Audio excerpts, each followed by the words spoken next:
और वो सत्य है जिसका कभी देश काल किसी परिस्थिति में कभी लोप नहीं होता। वह सर्वथा सत्ता में है। वह व्यक्त और अव्यक्त रूप से सदैव इस जगत में विद्यमान रहता है। वही ईश्वर है, वही परमेश्वर है।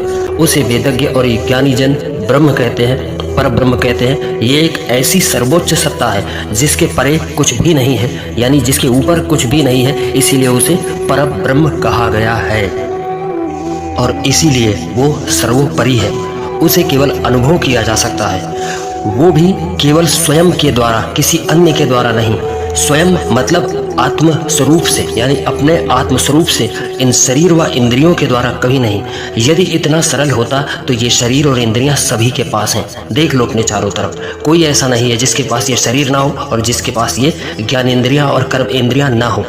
तो सभी अनुभव कर लेते, सभी जीवन मुक्त हो जाते। किंतु वेदों ग्रंथों को पढ़कर जानकारी करना, उपदेश करना और स्वयं से अनुभव करने में धरती और आसमान का अंतर है।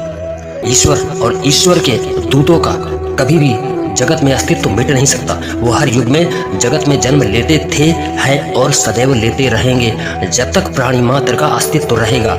रूप, स्थान, व्यवहार भले ही भिन्न हो जाए, किंतु उस स्थिति, उस सत्ता का कभी किसी भी योग में, किसी भी युग में लोप नहीं हो सकता।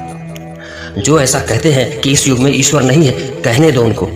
वो सत्य बोल रहा है, अपनी स्थिति के अनुसार वो बात कर रहा है, क्योंकि उसके लिए तो सच में भगवान नहीं है। जिस प्रकार दुर्योधन और अर्जुन एक ही छत के नीचे रहते थे, दुर्योधन के लिए श्री कृष्ण में अपनी बुआ का लड़का दिखाई देता था और उसी शरीरधारी, उसी श्री कृष्ण में अर्जुन को परमात्मा दिखाई देता था। तो अंतर क्या है? अंतर अपनी अपनी बुद्धि का, अपने अपने चिंतन का, अपनी अपनी सोच का है।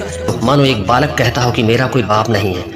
कोई भला पूछे कि उससे तू क्या आसमान से टपका है क्या? जब तू जन्मा है तेरा बाप भी पहले आ चुका है, इसीलिए तू जन्मा है। यही तेरा प्रमाण है। वह दुर्वासा होकर भी वह शिव ही है, वह वीरभद्र होकर भी महाकाल शिव ही है। ठीक उसी प्रकार वह एक मनुष्य होकर भी उसी ब्रह्म का अंश है। वह अविनाशी और ईश्वर का अंश ही है और इन्हीं से समस्त संसार भरा हुआ है। अब कोई ये बोले कि ईश्वर नहीं है तो कहना कि तू कहाँ से आया, तू कौन है? 5 भूतों की कोठरी में अनंत काल से रमण करता हुआ भूतेश्वर है तू वंश है उसी चिदानंद का। यही वो प्रमाण है तेरे और उसके दोनों के इस संसार में, इस सत्ता में होने का। ओम शांति विश्वम शिवोहम अस्मि द्वितीयो नास्ति। नमः पार्वती पतये। हर हर महादेव।